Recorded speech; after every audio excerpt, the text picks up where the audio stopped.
All right, welcome everyone. Thanks for coming by, and I'm really glad you're here, Chris Petri. And I'm actually this is an exciting video for me. This is what I think I try to incorporate having fun in our watercolors. So watercolors can be stressful sometimes, when you pick up those paintbrushes and paints and and you say to yourself, oh, wow, I have to start painting, and, it's just, a little stressful. The watercolors don't always, handle the same way at all different times. A little bit of a temperature change in our room, in our house, whether it's a little cooler or a little hotter, can really affect a painting. If we're going to start doing a painting and, the heat is on and we don't realize it's a little bit warmer, that can make the paints dry faster. And then some days it might be cooler in wherever we're painting, in our house, our basement, and, whatever room or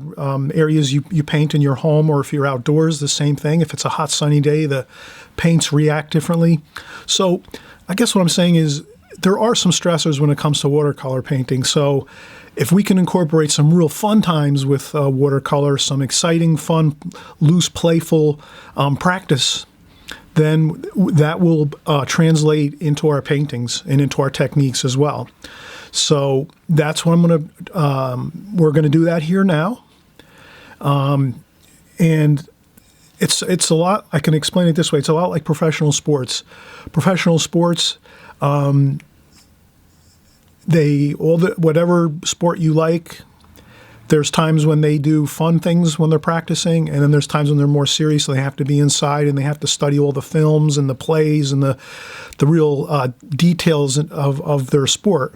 But then there's times when they're out on the field practicing, and it's more of a fun atmosphere, and they might even have fun, playful type activities that they do on the practice field that are more, they're not so much stressful or goal orientated. It's just having fun practicing footwork or handwork or swinging the bat or the tennis racket or whatever. You know what I'm saying? It's like these type of fundamental things are done in a lot of professional sports and things like that. So I kind of, played sports all through my younger years and where I went to school. And so sports was very...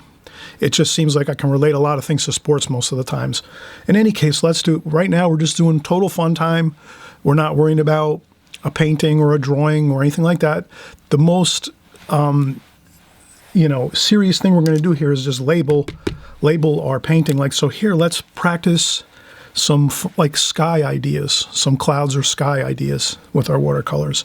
I'm using some very inexpensive paints.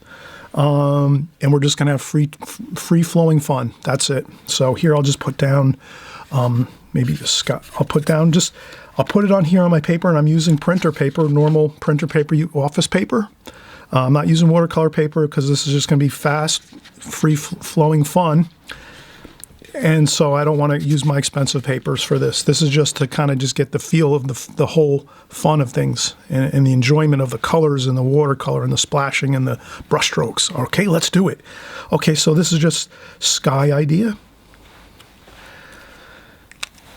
And this way, if we go back and look at our papers, if we just store these, somewhere next to near our art table or wherever we work, we store these practice papers, and then we can go back and look at them and go, oh, I was thinking of a sky here, and this is what I was doing. And so we'll kind of have that idea as we go here. And then now for this first exercise, I just started off. I have fresh, clean water in my bucket here, and I'm using a large bucket here like this, fresh, clean water. I have it to my right.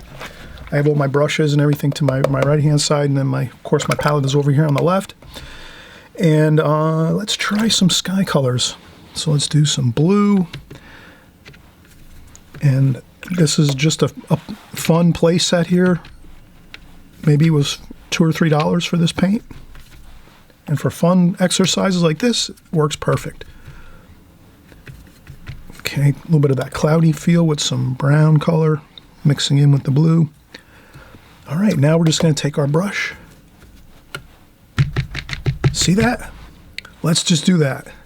Just take the paint and splash it on like this. Kind of just scrunch your brush up and do this. Just for fun, we practice that. Then we'll take some of that brown and blue mixture. which is more that cloudier feel, and we'll just go underneath maybe, like that. And just kind of splash it on, scrub it on a little bit. Then rinse the brush, and then maybe just blend it in a little. Just like that. Awesome. See that? Just splash. Have a good time. Okay, we'll do some more cloud ideas. Let's do just more of a stormier cloud. Brown, a little bit of black. Same thing. Just take the brush on there, maybe do a couple splashes like this.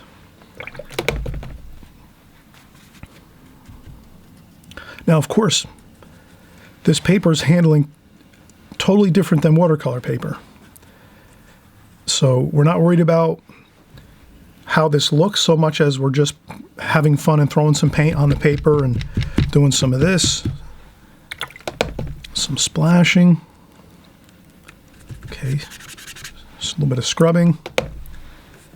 And then maybe once we get warmed up after about 5 or 10 minutes, then maybe we can get some watercolor paper and we'll try some on there too. But just to start out with, we just have some fun like that. Okay, then I have some pins here, push pins. I'll start out with another fresh paper. We'll put this one to the side.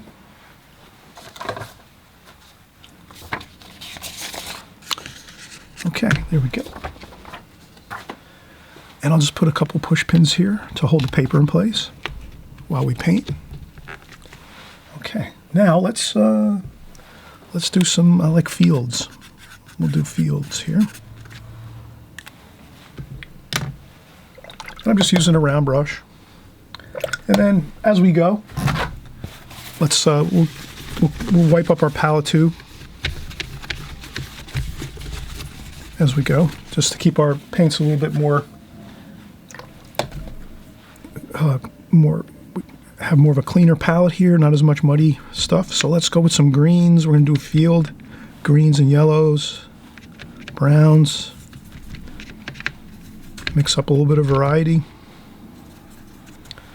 Let's try that. Okay, here again, having fun. Just splash the brush on there. Maybe go across. It's a field. Take that brush, no worries. Just scoot the brush across the page like that. See, you hit the brush on the paper and then splay out the bristles and then just slide it on across like that. You know, I'm holding my brush about halfway.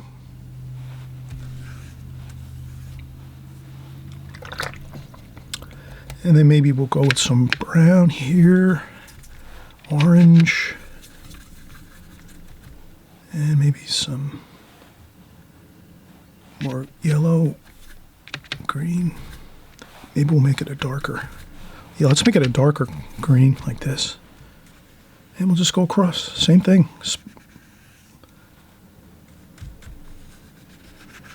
Like that. Looks great. And we're having fun. We're just splashing around. A couple splashes. Take our brush. Just, you know, splashing's real easy. We'll do a paper on just splashing as well. So if you can do this like once a week for like 15 minutes or so, it'll definitely translate into your paintings. Your paintings will become more looser, and you'll have more fun and have more of a looser technique starting to develop as you practice this. But it's got to be like a practice thing you do maybe once a week or maybe once every 2 weeks. You try doing this just for 15 or 20 minutes. What'll happen is it'll start to get ingrained in your mental process and your thinking and in your mind.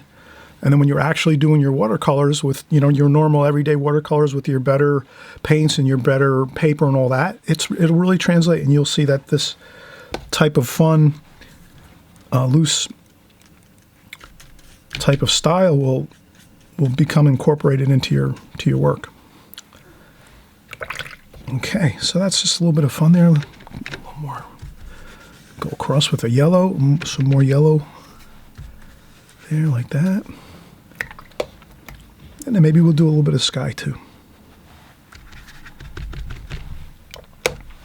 And just scrub it on there. Again, play and fun. We're having fun. We're playing around with the paints. We're not, obviously printer paper that I'm using here, it's not going to react anything like watercolor paper. So it's just really, we're just going through the motions here of having fun with our brush, you know, swirling around, having a good time, getting that ingrained in our mind that we want to incorporate a more fun and loose style with our paints. All right, so we have some fields here. We'll do that. We'll put this to the side. We'll save this. We'll save these for our file. We'll keep a little file and just put them in a manila folder, and we can look back on it and remember it in a month or two.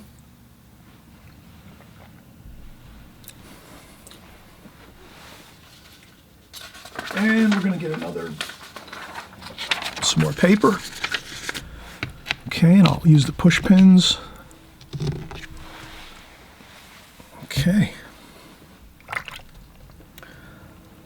Okay, so let's do some water. Let's do some like ocean. That's always fun.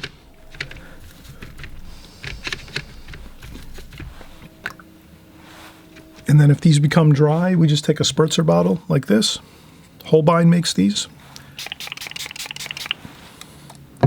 And we'll just spritz these paints. These are very inexpensive paints. And then let's do some ocean ideas here. So maybe I'll go with some dark, some greens, and a little bit of brown, some green, some blue. So we'll make this out here some darker. And I'm just taking my brush, loading plenty of paint in there, and then just having fun right across the page. There it is, a beautiful, distant horizon line with the ocean water, and then we just kind of have some fun there. That's all. Then as we come closer, let's do some more of blue and green. Look at how easy that is. This is fun. Now with water, ocean, you know, the waves, you just leave some white areas as you go. And you just take your brush, again, loose, fun. Playtime here. We're not serious right now. We're just having fun. Experiment. Do some fun things. Say, I'm going to go across the whole page in one brushstroke. There we go. Then maybe we'll splash a little bit. A couple splashes. Perfect. Makes it feel like there's water and waves crashing and splashes. There we go. Then we will go here a little more, some of that nice greenish aqua marine color.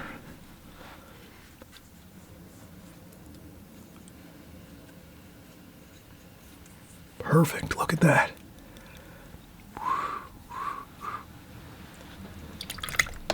Okay, again, we're practicing ocean, water.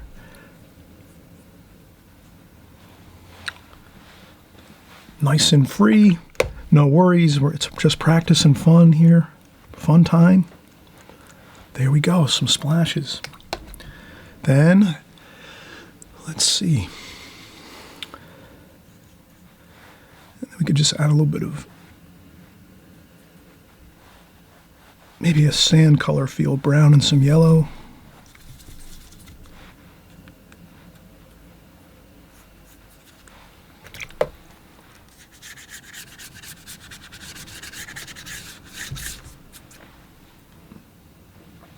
Perfect. A little bit of sky color. Slosh the water on. A little bit of orange toward the horizon line.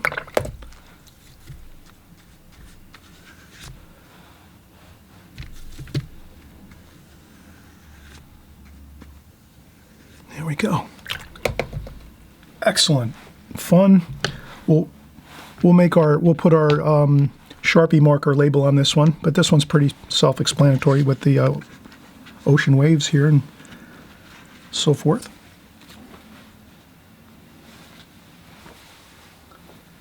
Okay, let's just do some splashing. Let's have a fun. We'll do some splashing techniques.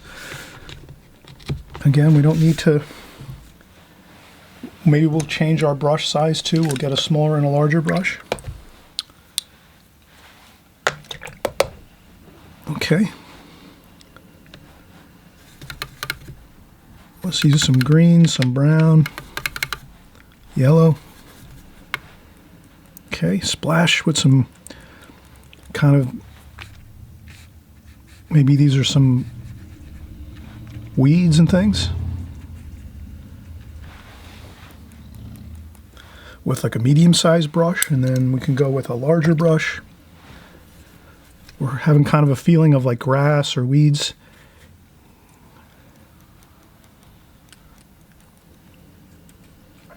Maybe some bushes here.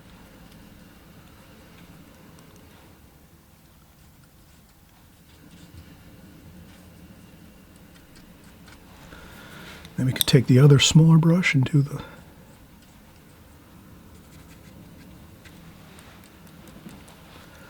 With a smaller brush, you can get finer splashing. So here we're going to practice our splashing. With a larger brush, you pick up more water, and you can get more big splashes like that.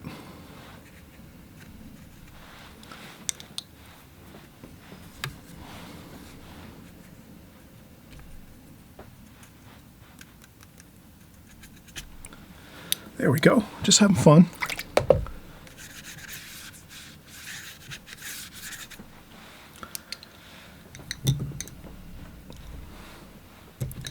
Some people, I've seen a lot of artists, they'll do splashing like that. They tap their brush on the, that works. That's really a good technique too.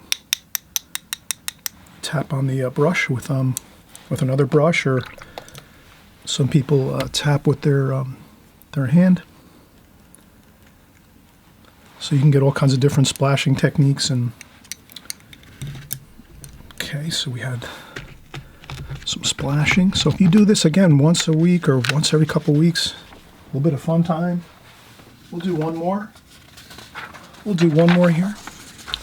Let's do maybe every once in a while we pick up one of those brushes we bought a couple years ago and we use it again. Here, let's try our sword liner brush.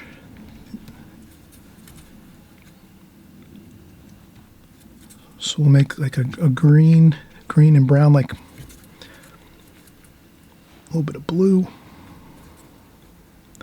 And maybe we'll make some sword liner brushes are really nice. They're very pointy. And then we can just get some really cool squiggly lines for like tree branches and things like that.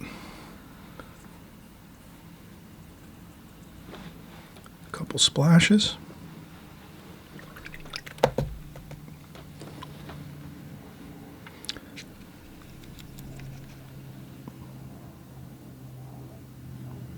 Some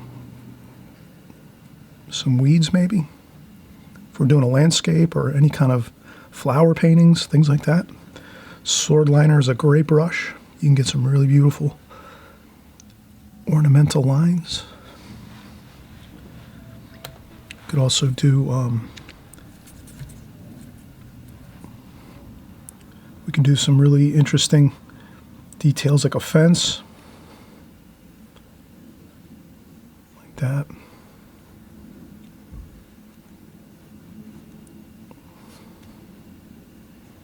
This will be a very loose type feel. If you're doing a painting and you have maybe some fine ornaments, you know, in the painting, and it's going to look like it's going to take forever to paint and draw, you know, you can use a sword liner brush and just do it really fast, and it looks beautiful.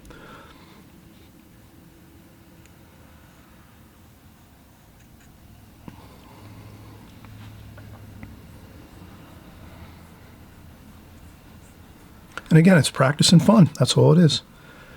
And you might use something similar to this in a painting, but maybe not the same exact feel or look, but the idea is sort of there. And we can use, you know, we could do the same ornamental feel with, we use this brush a lot, our needlepoint brush. So we could do fine ornaments with this too. Some fencing.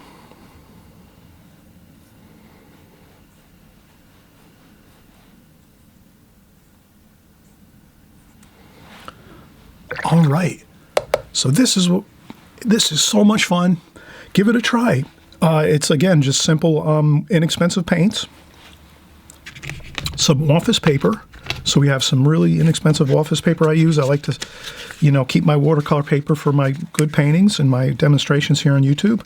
So if I'm just going to practice fun and loose style, which I've done a lot in the past, I don't do it as much anymore because I'm sort of already in that mindset of it's an ingrained pattern in my painting process and how I paint. But if you're kind of more painting tight and you want to loosen up, you can just do these kind of exercises, like I said, once a week for maybe 10, 15 minutes. And after a few months' time, you'll notice that when you're painting, you'll be using some of these techniques in your everyday painting because it's just you've incorporated it into your routine. All right, everyone. Have fun, enjoy. I'll put down my favorite one that we did so far. The ocean one I like the best, so I'll put this one back. And have fun with this. Have a great time, and we'll see you on the next video. Bye-bye.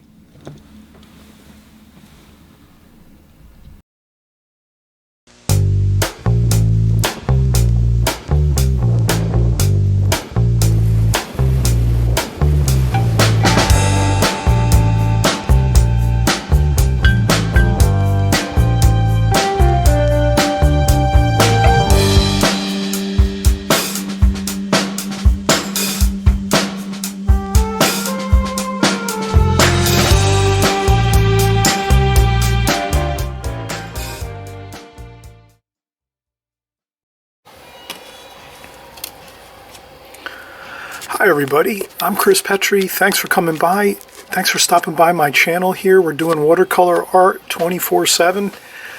We're actually going to do a delightful painting today. We're going to use some simple subject matter. We'll do a still life. We have a coffee cup here. I have a plastic fruit, which is an orange, styrofoam. So you can use real subject matter. I have a large amount of faux fruit. If you look up faux fruit online, you can find really all kinds of great, every apples, oranges, grapes, you name it, pears and different style apples, green apples, Granny Smith apples, Red Delicious apples, every kind of fruit and vegetable you can imagine. Styrofoam. This looks very real, very convincing. They have a really beautiful detail, the way they created these. So you can find some really good quality faux fruit. And what's nice about this is you can put it into a bag or a duffel bag and bring it anywhere you want and practice watercolor. And you can also leave it in the studio. You don't have to worry about anything like bugs or things going rotting or anything like that. I leave my faux fruit in my studio, and I have everything: limes, lemons, you name it. Like I said, all as much as they've made every kind of faux fruit and vegetable you can imagine. So I'm going to use just a simple orange. I'm going to use a simple white coffee cup.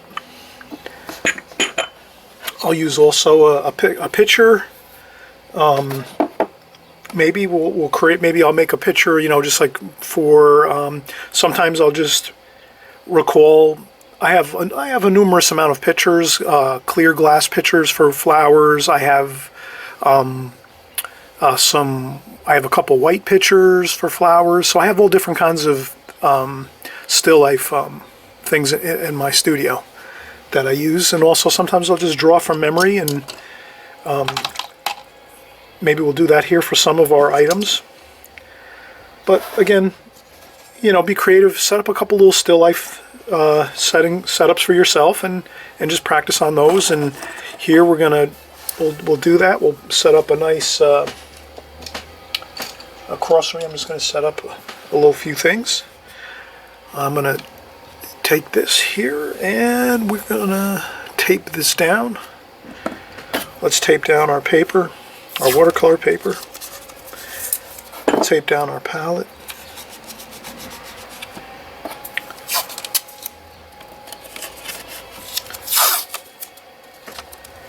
Okay, now what I'll do is I'll tape this down first here.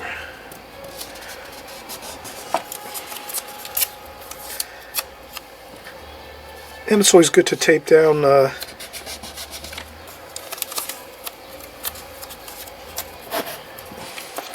watercolor paper, and then tape off our sections that we want to.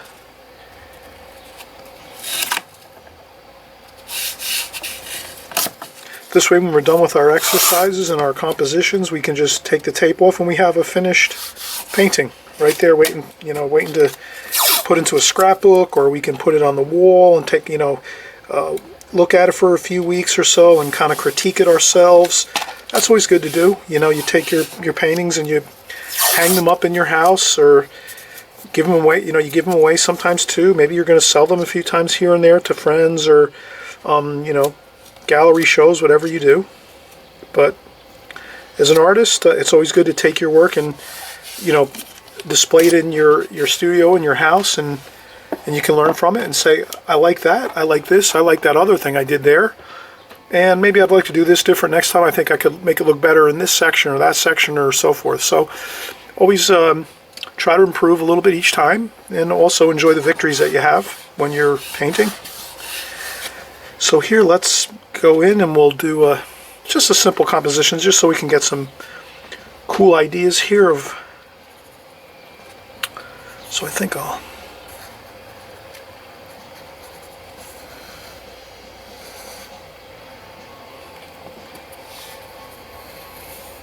So here I'm doing a pitcher, and then I'm going to do my coffee cup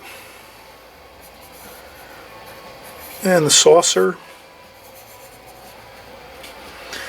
And I'm going to come around this way and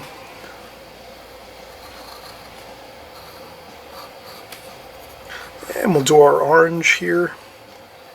So this is just a fun composition. We're trying to and maybe we'll have a little bit of fun design on this. We'll do some blue ornamentation on this, and we'll do some more design here too. Do some more ornamentation on our. Just lightly here, I'm going to do a very light, just so I remember to have some ornamentation and interesting details on our vase here, our white vase.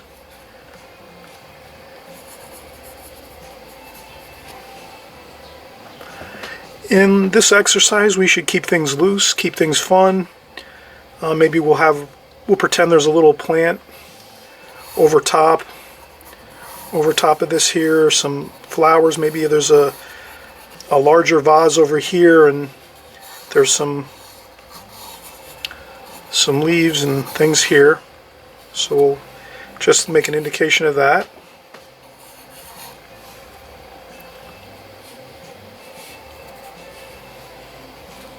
Okay, that looks good.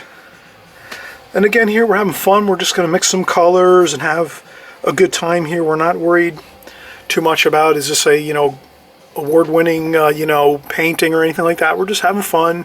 We're going to practice the fundamentals of watercolor right now. So right now we just did our contour drawing. We went in, we looked at our subject matter. It could be from a book, from a picture.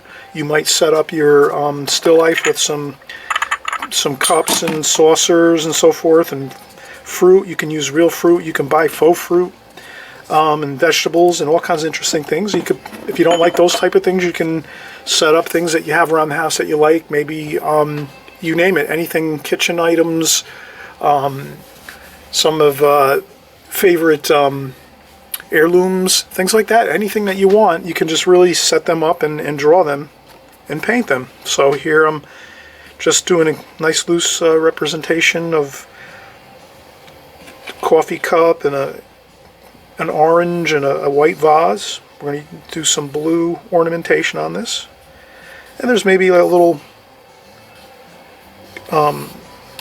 some leaves here, and let's see how we can just make this fun. Alright, I'll get my brushes here.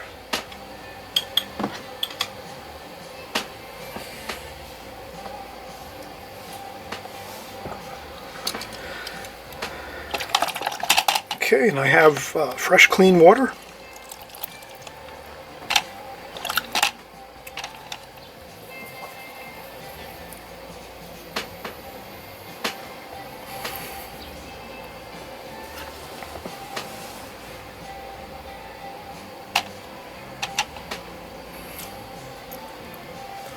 Okay, let's get right in and we'll do some of the darks. Let's take some of that blue for our ornamentation. That is French ultramarine blue mixed with a little burnt umber, maybe a little burnt sienna.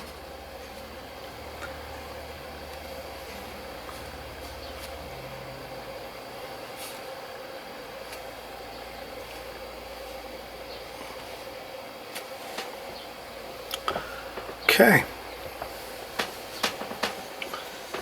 And maybe we'll blot out a little bit there. And maybe we'll go in with some sap green and some olive green. And we'll get a little bit of that leaf shape in there.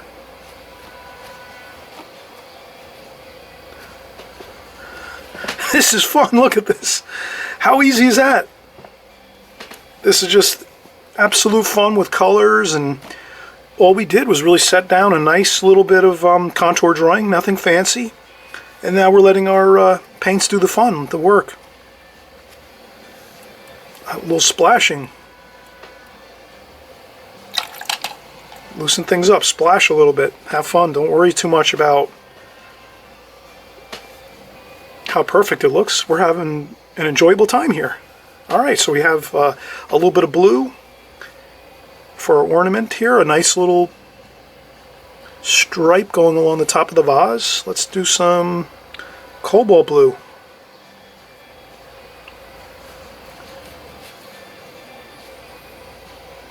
And just a little flicking around of the brush to pretend we know what we're doing. There we go. Another great little bit of design. And how about here? Maybe a little bit of mineral violet. We'll go over here, mineral violet, purple, mixed in with a little cobalt blue. Change up the color a little bit. There we go, another little flick of some detail, and we got it. There we go. And a little more here, maybe some more in detail on this beautiful vase here. And again, we'll go right into the French ultramarine blue, burnt umber, burnt sienna. And let's do a little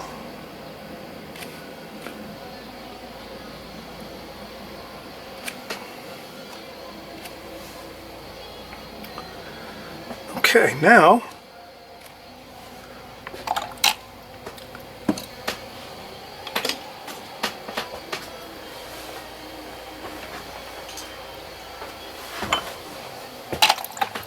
we'll use our needlepoint brush.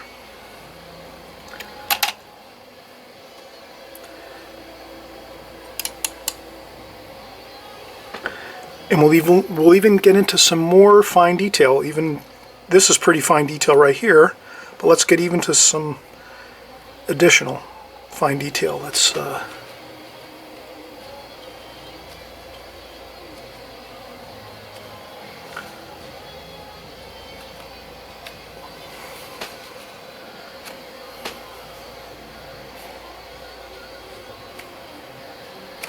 perfect.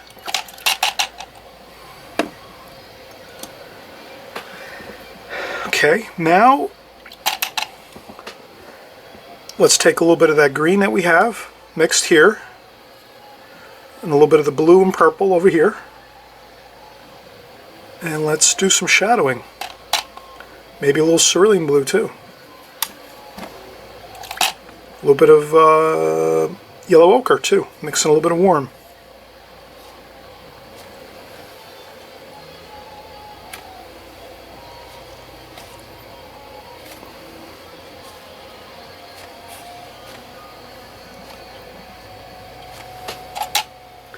Okay, now we're doing negative shade painting. We're taking this area here and we're accentuating the light on this side of the vase over here. So the light's coming from here. If we want to make sure, we just take a light insignia like that with a light bulb. And we say the light's coming from here.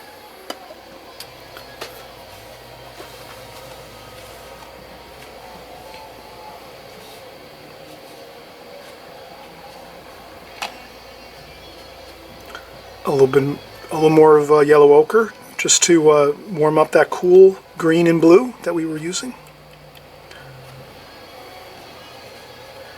Okay, now we're at the bottom of the vase, which is in shadow.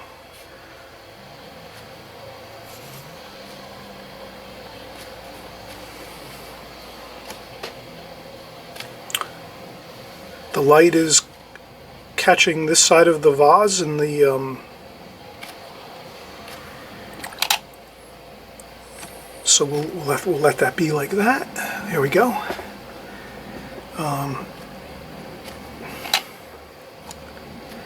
Now, to make sure that we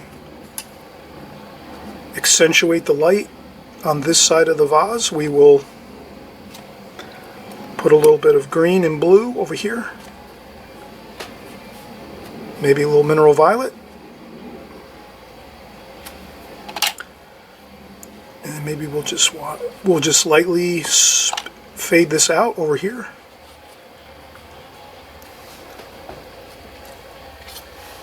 But this is good. Make sure we do a little bit of a darker dark over here. Again, negative shade painting. We're painting around the subject to make it appear. So if we didn't paint this tonal value, this little darker over here on this side of the vase, then that part of the vase would not look as if it's there. So we want to make sure we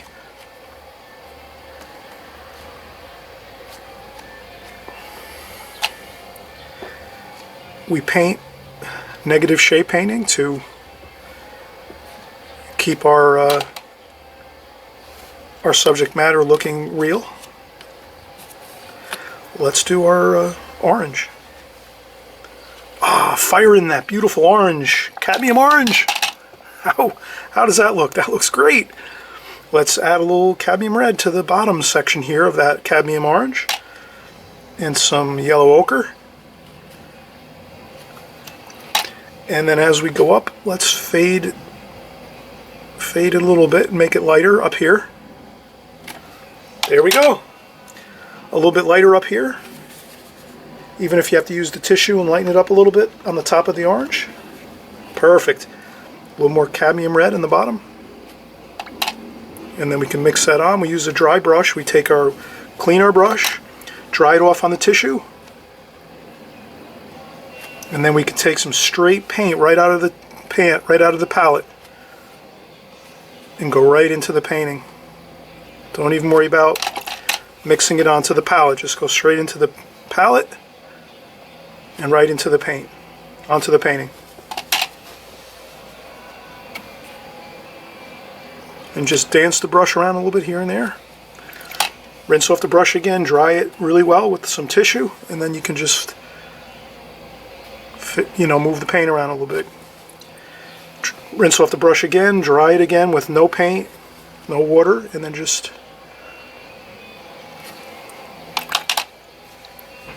you get a nice sense of light on the top of the orange. Plenty of darker tonal value on the shadow area here. The orange is catching more light on top.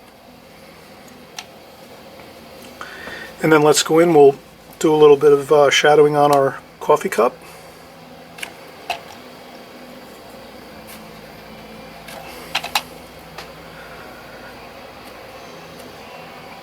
Maybe we'll use a little bit of alizarin crimson here in cadmium red. And maybe we'll just do some exciting red over here.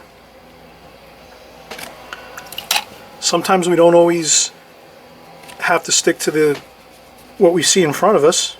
We can add different things to make it look better. That's what I'm doing here. I'm adding orange and red over here a little bit just to make things look better.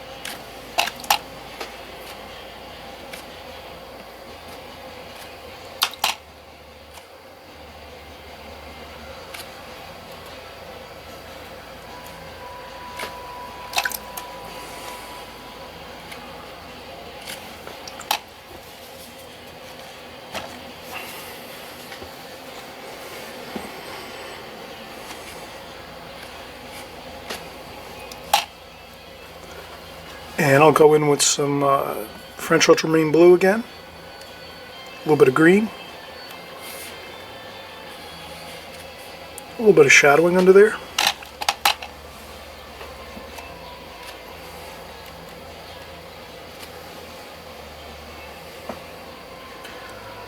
Let's get back into some of the greens up here. Let's change our color a little bit, add a little more burnt umber, or add some burnt umber to that green, which would be sap green and olive green, just to give us a little bit of a different look.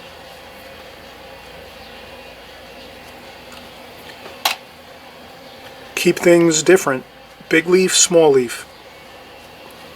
I was noticing my drawing, everything was looking the same size. All the leaves here were looking the same size. That's not a good look. It's better to change things around a little bit, have things look different, non-symmetrical. So I had one larger leaf and one smaller one. And we'll put a little more green there.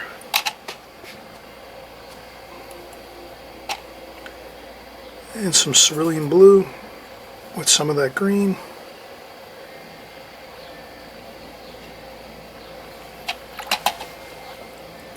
Then we can go into some yellow ochre.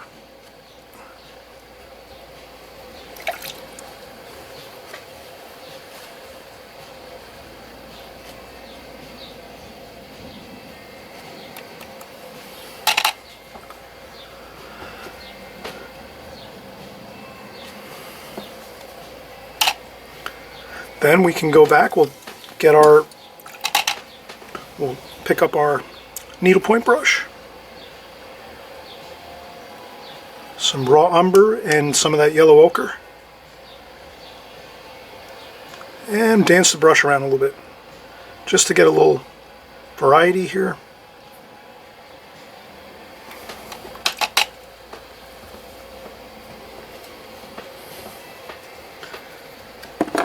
Then we'll go in, we'll get some more sap green.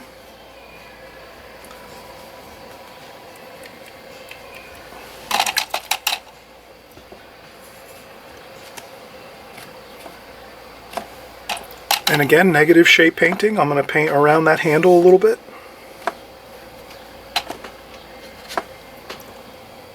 And just splash and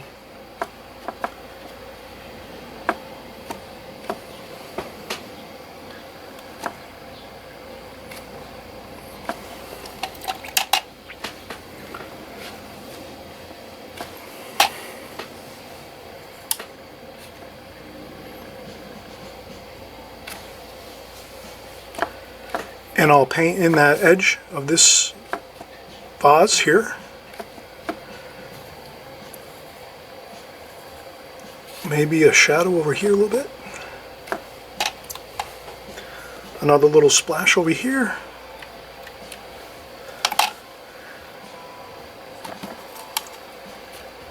And maybe some green over here just to balance things. So I'll put some green over here.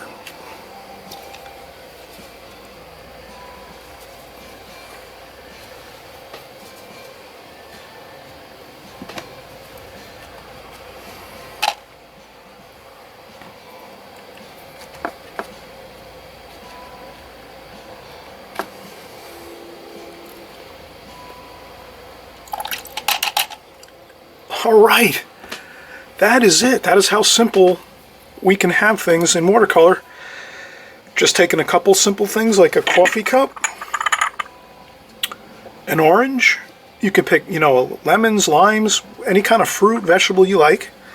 You maybe put down a picture, maybe some leaves, some shapes of leaf forms next to it. You don't necessarily have to draw a bouquet of flowers. Here you could just put something nearby, just so you have a feeling of like this is near a bouquet of flowers or some a plant, some potted plants. You can expand this idea, make it a full painting, and then add in a potted plant or whatever you would like. But I think the key is it's really fun in watercolor to just do small parts of things. And once you practice small parts of things a lot, then you're sort of already ready to do it in a larger painting. Let's say if you want to make a large painting to frame or to bring to a gallery, if you're maybe going to have a gallery show, or if you have someone commissions you to do a painting for them and they see your work and love it and they want you to paint a painting for them, and they ask you if you can make it 18 by 24. So if we're always working in smaller format, that can be an issue. But if we paint our smaller format, smaller parts of the larger whole, then we can take this idea, add a potted plant to it within a larger painting, and then we have our painting. A coffee cup, a vase, a couple pieces of fruit, and a potted plant.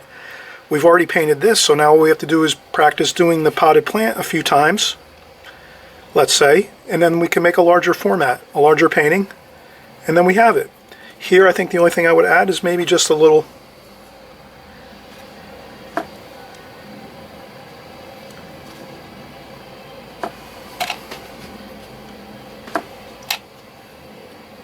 color just over the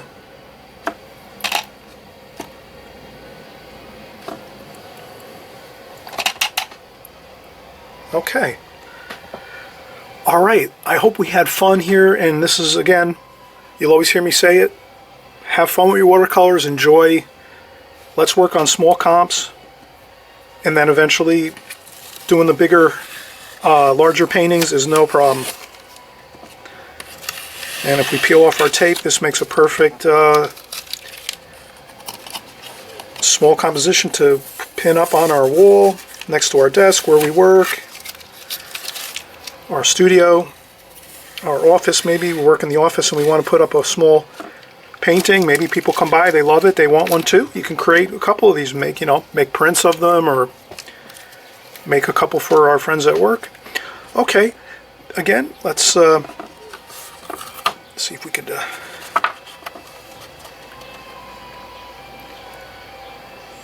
as you can see, nothing too fancy, really just very loose, very free, getting the basic shapes drawn in, and then just putting in the color. And really we used a lot of negative shape painting here. We painted around this white vase quite a bit, the top, around the handle, inside of the handle. So we did a lot of negative shape painting here, painting around an object to make it appear. And as well over here on this side of the vase, we added that paint here to make this side of the vase, accentuate that so that we can see that clearly. And lots of good color and fresh color, and we had a lot of fun doing it. All right, everyone, we'll see you on the next video. Bye-bye.